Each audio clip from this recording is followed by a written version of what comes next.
avant de me lancer, j'aimerais tester mon talent pour le jeu des devinettes. Parce que vite comme ça, en vous regardant, ben, j'aurais tendance à dire qu'il y a beaucoup ici de végétariens, de végétaliens ou de véganes dans la salle ou de personnes intéressées par le concept. J'aurais tendance à dire aussi qu'il y a beaucoup d'entre vous qui avez fait ce choix-là pour des raisons environnementales, par conscience environnementale, pour des raisons de santé ou par souci du bien-être des animaux. Puis comme ce sont toutes d'excellentes raisons, j'aurais aussi tendance à dire que vous avez déjà essayé d'en parler à vos proches, puis que vous vous êtes vite rendu compte que ce n'est pas un sujet qui est toujours bienvenu, puis que souvent les gens vont avoir tendance à se fermer les oreilles. Puis c'est pas très surprenant. À l'heure actuelle, dans nos sociétés, le problème, c'est que ce tabou-là est particulièrement étonnant puis inquiétant dans certains domaines, comme dans celui de l'environnement. Parce que l'exploitation des animaux, c'est des activités humaines qui causent le plus d'impacts environnementaux. Puis les environnementalistes ont définitivement la responsabilité d'en parler. Sauf qu'on les sent un peu silencieux en ce moment. Disons que pendant que le climat se réchauffe, eux restent pas mal frileux. Ce que je me propose de faire aujourd'hui, c'est de vous parler des contes inachevés. C'est comme ça que j'appelle l'information incomplète qui circule dans les médias puis dans le grand public. Mais on s'entend du moment qu'on parle d'environnement puis qu'on cherche des moyens de le protéger, c'est positif puis ça doit continuer. Le problème, c'est que les contes inachevés vont laisser dans l'ombre des informations vitales, sans lesquelles on n'est pas en mesure de bien cibler les problématiques puis d'agir conséquemment. Ensuite, j'aimerais parler davantage des raisons qui se cachent derrière les contes inachevés. Puis, je vous préviens, ça risque d'aller assez vite. Je m'en excuse. Puis, au besoin, je pourrais rendre la diapositive disponible par après. Donc, si on y va avec le tout premier des contes inachevés, une des plus grandes coupables qui est pointée du doigt quand on parle de la consommation d'eau, c'est l'amande.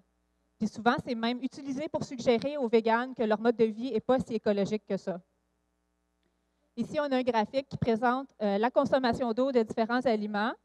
On peut voir deux choses, soit que la consommation de bœuf consomme d'importants volumes d'eau, puis que tout ce qui est d'origine animale consomme beaucoup plus d'eau que ce qui est d'origine végétale. Puis ici, on a où se trouve notre fameuse amande, soit en dessous de toutes les viandes. En fait, c'est vraiment surprenant que l'élevage animal ne soit pas mentionné d'emblée quand on parle de consommation d'eau, parce que c'est vraiment une des industries les plus assoiffées qui soit. Cette consommation d'eau-là passe par plusieurs éléments. Tout d'abord, on en a besoin pour abreuver les animaux d'élevage. On en a besoin aussi dans les abattoirs, parce qu'avec autant de sang et d'excréments, ça prend d'importants volumes d'eau pour rincer les surfaces et les corps. On en a besoin aussi en réfrigération, ce qui est vraiment essentiel, parce qu'il y a au-delà de 40 maladies qui peuvent être transmises à l'humain par l'animal. Mais le gros de la consommation d'eau vient de l'irrigation intensive, dont on a besoin pour produire la nourriture des animaux d'élevage. On parle surtout de maïs, de soya et de blé. C'est des semences à haut rendement qui consomment beaucoup d'eau. Donc, dans sa vie, un bœuf va avoir bu 24 000 litres d'eau. Il y a 7 000 litres d'eau qui vont avoir été nécessaires pour son entretien. Puis il y a 3 millions de litres d'eau qui vont avoir servi à la production de sa nourriture. Pour un seul bœuf, on parle de 3 piscines olympiques. Puis à plus petite échelle, pour 300 grammes de bœuf, on parle de 30 baignoires. OK, je préfère vous avertir, la prochaine image est choquante. On a ici l'illustration même, le top cliché de la pire façon de gaspiller de l'eau. Pourtant, étonnamment, ce n'est même pas une des pires façons de gaspiller de l'eau quand on la compare à d'autres habitudes de vie. Évidemment, je ne suis pas du tout en train de vous encourager à faire comme le monsieur ici. C'est simplement que de focusser sur ce genre d'activité-là, ça en laisse beaucoup d'autres dans l'ombre. Ici, on a les quantités d'eau qui sont nécessaires à différentes productions alimentaires, puis des comparatifs avec des usages courants de l'eau. On peut voir que plus on se dirige vers les produits de provenance animale, plus on a besoin de bains, de chasse d'eau de toilette ou de temps à arroser une entrée. Parce que pour 1 kilogramme de viande de bœuf, on peut arroser son entrée pendant au moins 15 heures. Donc, avant de se fâcher contre le monsieur de la diapositive précédente, il vaut mieux avoir un bon chronomètre, être patient pendant un bon 15 heures, puis penser à 2 fois à son sac d'épicerie. Puis, question d'illustrer l'ampleur de la situation, on a ici une famille normale de 4 personnes. Leur consommation d'eau pendant une journée. Puis on peut voir à quoi s'élève leur consommation d'eau si chacun d'entre eux décide de manger un cheeseburger. Ce qui fait que si on y va par secteur, comme on le voit sur le graphique ici, on peut voir que le domaine de l'agriculture, c'est le plus grand consommateur d'eau, loin devant les industries et les municipalités. Ici, on a un autre grand cliché. On se l'est sûrement tous fait dire une fois dans sa vie qu'il ne faut pas gaspiller à la table. L'ironie de la situation, c'est que du moment qu'on est devant de la viande et des produits laitiers, bien, la majeure partie du gaspillage a déjà eu lieu. Puis ici, on parle de tout un gaspillage. À travers le monde, on estime à 815 millions le nombre de personnes qui souffrent de malnutrition. Puis pendant ce temps-là, mine de rien, le nombre d'obèses a dépassé le milliard. Donc, pour nourrir les animaux d'élevage que vont manger les riches, les grains sont exportés de pays où les populations n'ont pas assez de nourriture pour se nourrir elles-mêmes ou assez d'argent pour acheter les aliments qu'elles produisent. C'est quelque chose qu'on a vu dans les années 80 avec la célèbre famine en Éthiopie, puis qu'on voit encore quotidiennement dans les pays du tiers-monde. On a des populations qui meurent littéralement de faim, puis ce n'est pas tant un enjeu de surpopulation humaine que de populations humaines qui mangent de la viande. Donc, manger un animal qui a mangé des végétaux, ça implique qu'il y a beaucoup d'énergie et de nutriments qui vont se perdre dans le processus. C'est beaucoup plus efficace de manger les végétaux directement. Ici, on a des superficies en kilomètres carrés pour différentes denrées en tonnes, des superficies pour cultiver les différentes denrées. C'est quelques exemples, mais le graphique parle de lui-même. Même la culture qui prend le plus de superficie de notre exemple nourrit quand même 100 fois plus de personnes qu'un morceau de steak. Puis c'est vraiment dommage parce que les terres qui sont consacrées à l'industrie de la viande fournissent juste une petite partie des calories qui sont consommées à l'échelle de la population mondiale. Bon, quand on parle de déforestation, on évite à pointer du doigt l'huile de palme. Puis on a raison de le faire, c'est un vrai fléau puis un désastre écologique. Le problème, c'est qu'on parle beaucoup moins de l'élevage animal, qui dans certains coins du monde est encore plus destructeur. Parce que l'élevage animal occupe quand même 80% de toutes les surfaces agricoles, c'est-à-dire presque la moitié de toutes les surfaces terrestres. Puis il y a une très grande partie de ces surfaces-là qui seraient libérées si on passait à une alimentation végétalienne. Donc, pour produire la nourriture, ça prend des productions à grande échelle qu'on appelle les monocultures. Les monocultures nécessitent des méthodes intensives, ce qui va entraîner toutes sortes de problèmes de santé pour les sols. On est vraiment en train de rendre nos sols comme la planète Mars, où on ne peut rien faire pousser. Ça a son importance dans la mesure où l'agriculture industrielle entraîne une dégradation des sols. C'est difficile de faire pousser quoi que ce soit, donc ça nécessite de convertir d'autres terres. Puis comme il n'y a plus beaucoup de terres de disponibles, bien, convertir d'autres terres, ça nécessite de déforester. Puis on voit surtout ça dans les forêts tropicales. Ce qui est d'autant plus désastreux que ça va causer la disparition d'une multitude d'espèces animales puis végétales, certaines d'entre elles qu'on ne connaissait même pas encore. Bon, la notion de pêche durable, celle-là, c'est plus qu'un conte inachevé, on est dans la vraie fiction. Parce que plutôt que de pêche durable, on devrait parler de surpêche. Puis pour être encore plus précis, il faudrait parler d'un vrai pillage. À la surface, ça ressemble à ça. Ça permet aussi d'avoir une idée de ce qui attend les poissons qui vont être pêchés, parce que la remontée du filet, elle se fait si rapidement qu'ils vont complètement déformer et éclater à cause de la décompression. Sous la surface, ça ressemble à ça. Le chalutage de fond, c'est des filets qui sont tirés le long des fonds marins et qui détruisent tout sur leur passage. Si ça se passait sur Terre, dans la savane africaine, tout le monde se révolterait, mais ça se passe tous les jours dans nos océans. Les chaluts vont ramasser tout ce qui n'est pas assez petit pour passer à travers les mailles du filet. Donc, ça génère beaucoup de captures accidentelles. Ce qui fait qu'on doit aussi parler de toutes les espèces qui sont attrapées par accident. Au minimum, on est dans un rapport de 1 pour 5. Donc, pour chaque poisson ou crevette, il y a au moins 5 fois plus d'animaux non visés qui vont être attrapés et qui vont mourir. Donc, les dauphins, les baleines, les requins, les tortues de mer, les phoques, tout le monde y passe. L'élevage de poissons, ce n'est pas non plus la solution, parce que ça prend 70 poissons sauvages de l'océan pour nourrir un seul saumon d'élevage. Ils sont fortement dosés en antibiotiques et en hormones pour contrer toutes les maladies qui viennent avec ce genre de ferme-là. Ils vont souvent transmettre des virus et des parasites aux saumons sauvages. Puis comme ça arrive très souvent qu'ils vont parvenir à s'échapper, bien, ça revient à introduire une espèce exotique dans un environnement où il n'y a pas d'affaires. Le saumon de l'Atlantique n'est pas supposé se retrouver dans l'océan Pacifique, en Tasmanie ou au Chili. À ces endroits-là, c'est comme relâcher un piranha dans un lac.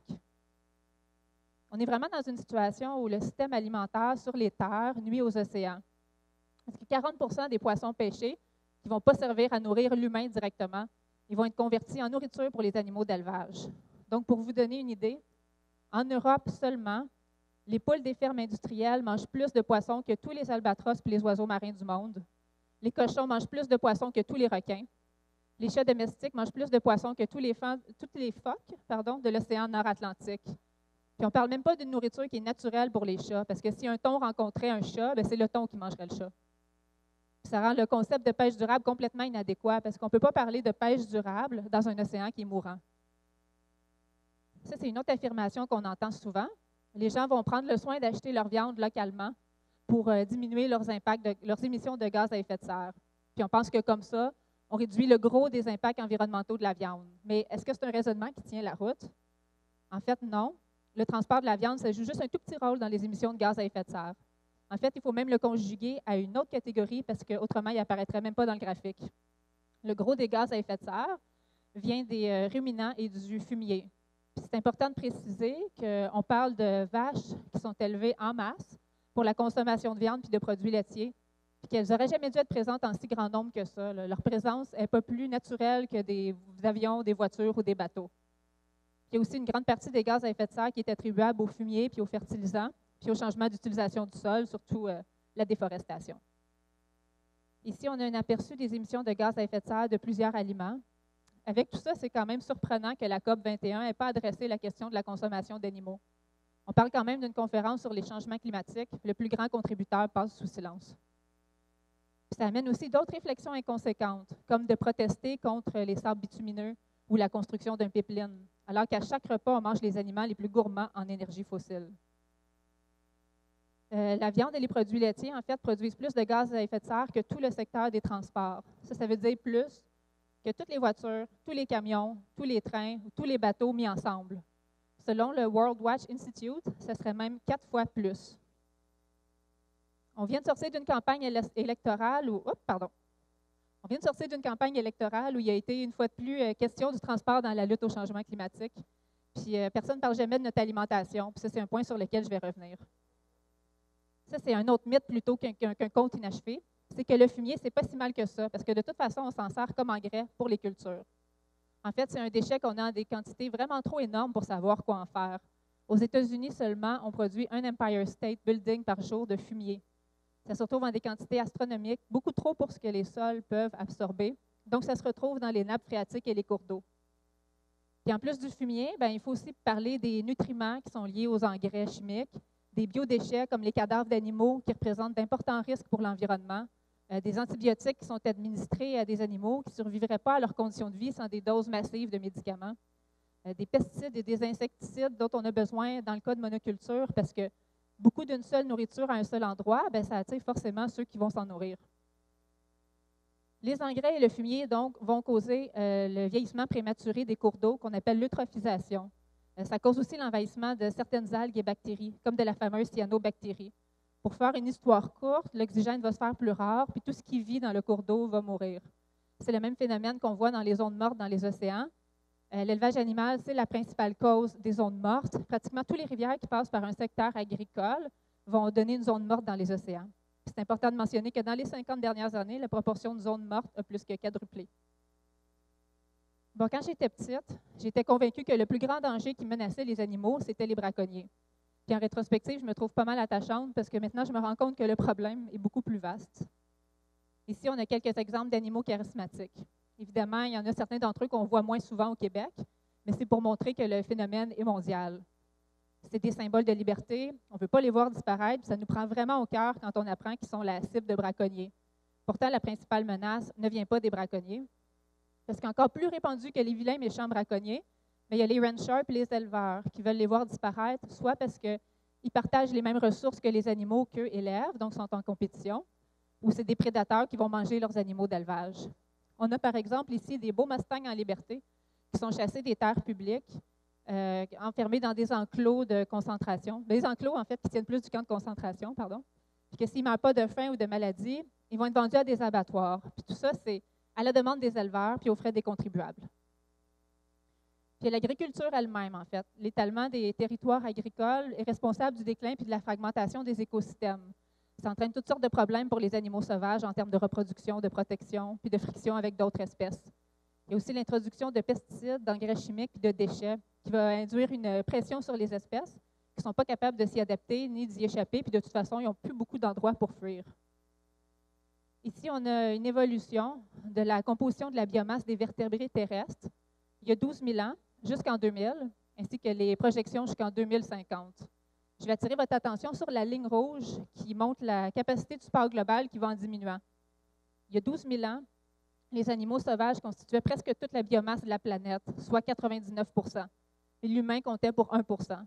Maintenant, les humains et les animaux d'élevage comptent pour 98 de la biomasse. Et les animaux sauvages, seulement 2 L'humain a littéralement volé la planète à ceux qui la peuplaient. Puis ceux qui restent, mais il y a une demande toujours plus forte pour les chasser et les pêcher. Bon, le plastique, ça, c'est un sujet dont on a beaucoup entendu parler ces derniers mois. Heureusement, les sacs de plastique, c'est une espèce en voie de dispersion. C'est le même sort qui attend les pailles, les bouteilles et les emballages. Sauf que pour parler de pollution par le plastique, bien, il faut nécessairement parler de l'industrie de la pêche. Il y a plus de la moitié du grand vortex du Pacifique qui est constitué de filets de pêche abandonnés. Puis en deuxième position, on ne parle même pas de sacs de plastique, d'emballage, de paille. En deuxième position, on parle d'autres matériaux de pêche, comme des cordes, des pièges, des paniers puis des caisses. C'est le cas dans des proportions variables selon les secteurs de la planète, mais les filets de pêche comptent toujours parmi les principaux déchets de plastique. OK, ça a vraiment été la pire partie de toutes mes recherches pour la conférence, c'est d'avoir cherché sur ce sujet-là, parce que maintenant, mon ordinateur m'envoie tout plein de publicités sur des articles en cuir et en fourrure. Il va se tanner. C'est une pensée assez répandue, puis un argument de vente de l'industrie, que d'acheter du cuir, c'est correct d'un point de vue environnemental, parce que ça permet d'utiliser des parties de l'animal qui autrement auraient été jetées. On a un peu la même vision écolo de la fourrure et de la laine. Pourtant, on parle quand même de quelque chose de biodégradable. On a juste à voir un animal écrasé sur le bord de la route pour voir à quoi ça ressemble naturellement du cuir et de la fourrure. Ça, c'est biodégradé et c'est naturel. Donc, pour rendre la peau d'un animal non biodégradable, ça demande beaucoup de produits chimiques, puis un processus qu'on appelle le tannage. Il y a quand même plus de 80 du cuir qui est tanné en utilisant du chrome. C'est un produit qui est dangereux pour la santé humaine, qui est aussi extrêmement polluant. Ça, c'est sans compter que le cuir, ce n'est pas une belle façon d'utiliser des résidus de la viande. En fait, c'est le coproduit le plus rentable de l'industrie de la viande. Donc, dans son bilan environnemental, on doit inclure tout ce dont on vient de se parler. Tout ça, ça nous amène à un constat désolant mais implacable, c'est que l'élevage animal, c'est la principale cause ou l'une des principales causes d'à peu près tous les plus grands enjeux environnementaux de notre temps. C'est la première cause de gaspillage alimentaire. Il occupe 80 des terres agricoles, presque toute la moitié des terres. C'est le principal responsable de la destruction des océans et de la pollution de la consommation d'eau. C'est la plus grande menace à la biodiversité. C'est aussi le plus grand contributeur aux émissions anthropiques de gaz à effet de serre. Donc, sachant tout ça, sachant tout ce qu'on sait, il y a une question qui est inévitable. C'est pourquoi est-ce qu'on n'en parle pas partout? Cowspiracy, c'est un documentaire qui a mis en lumière le fait que les compagnies agroalimentaires avaient le bras long et accordaient probablement des fonds aux organismes de défense de l'environnement. Mais le problème vient aussi du fait que les organismes ont peur de perdre du support, qu'ils veulent faire plaisir à tout le monde. Donc, l'autre question qui se pose, c'est pourquoi est-ce qu'ils ont peur de dire la vérité? Pourquoi est-ce que la vérité leur ferait perdre des membres?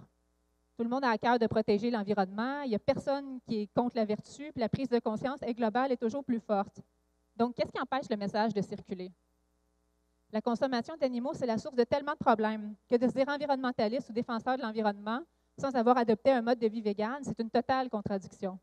Pourtant, le portrait du mouvement environnemental, il ressemble à ça en ce moment. C'est un phénomène qui s'explique assez bien. Il y a plusieurs d'entre vous qui êtes peut-être familiers avec le terme du carnisme. Parce qu'avant qu'on nomme le carnisme, on prenait pour acquis que les végétariens étaient les seuls à avoir des croyances et des valeurs. Pourtant, manger de la viande, ce n'est pas nécessaire. Donc, c'est un choix. Puis les choix découlent toujours de croyances. Donc, le carnisme, c'est un système de croyances invisibles qui nous conditionne à manger certains animaux puis à croire que c'est normal, naturel et nécessaire. Pourtant, la normalité, ce n'est pas un indicatif de moralité. Que des gestes soient posés chaque jour et encore, ça ne les rend pas moraux. Ce n'est pas naturel non plus. C'est plutôt culturel et rattaché à un système de croyances.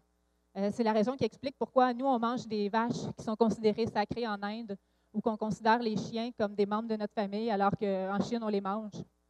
C'est aussi non nécessaire.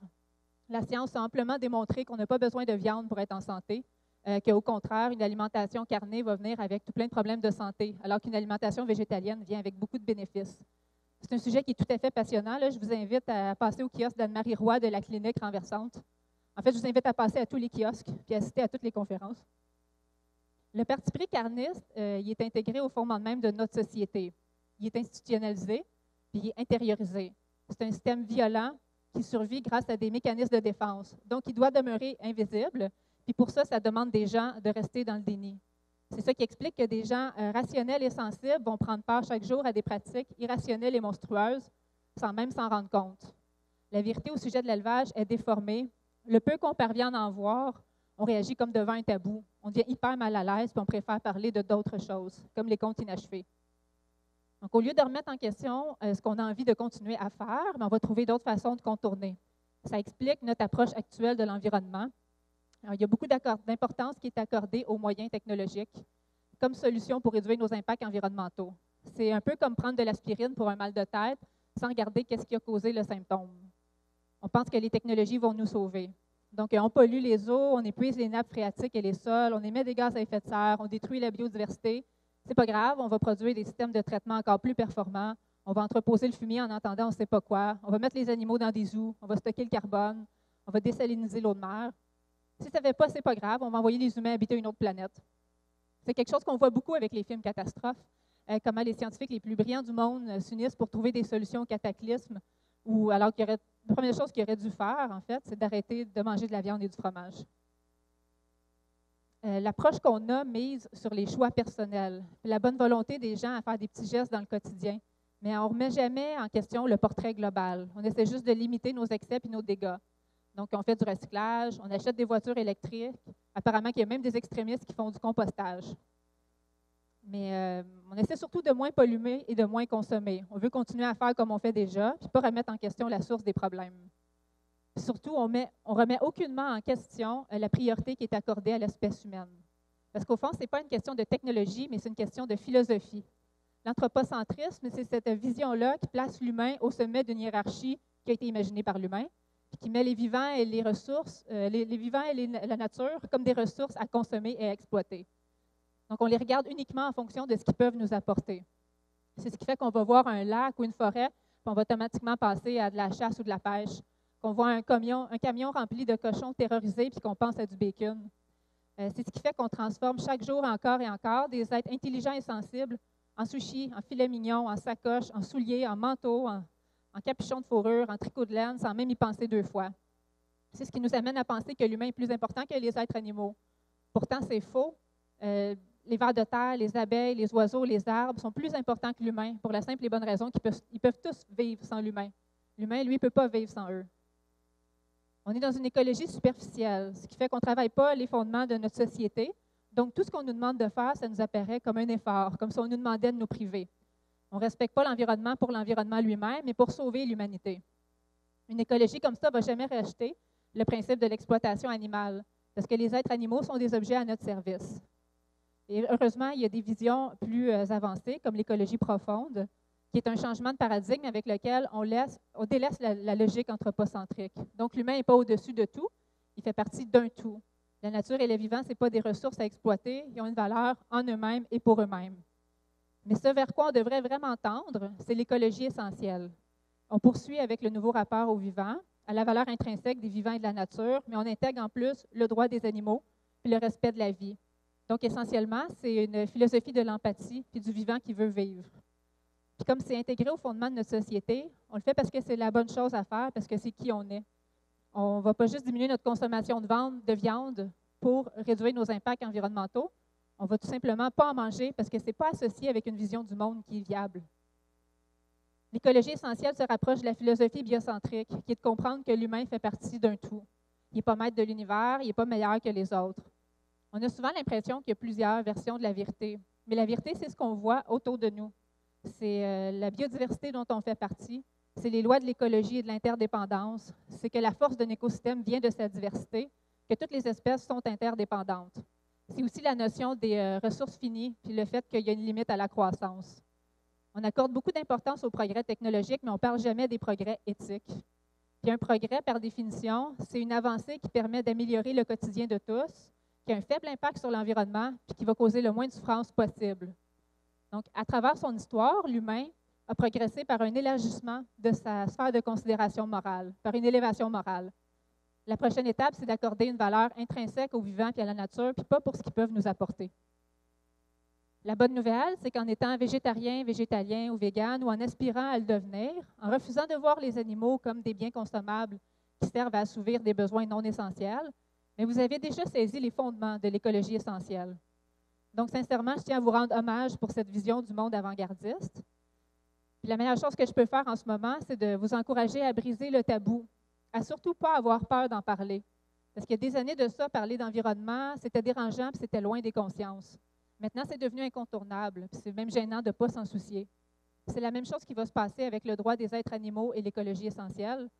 On va atteindre un point de bascule qui fait que ça va devenir la norme. Donc surtout, n'ayez pas peur d'en parler, continuez à être vous-même, puis surtout, soyez très fiers d'être qui vous êtes. Je vous remercie pour votre attention des dernières minutes, puis surtout, je vous remercie pour ce que vous faites déjà à tous les jours.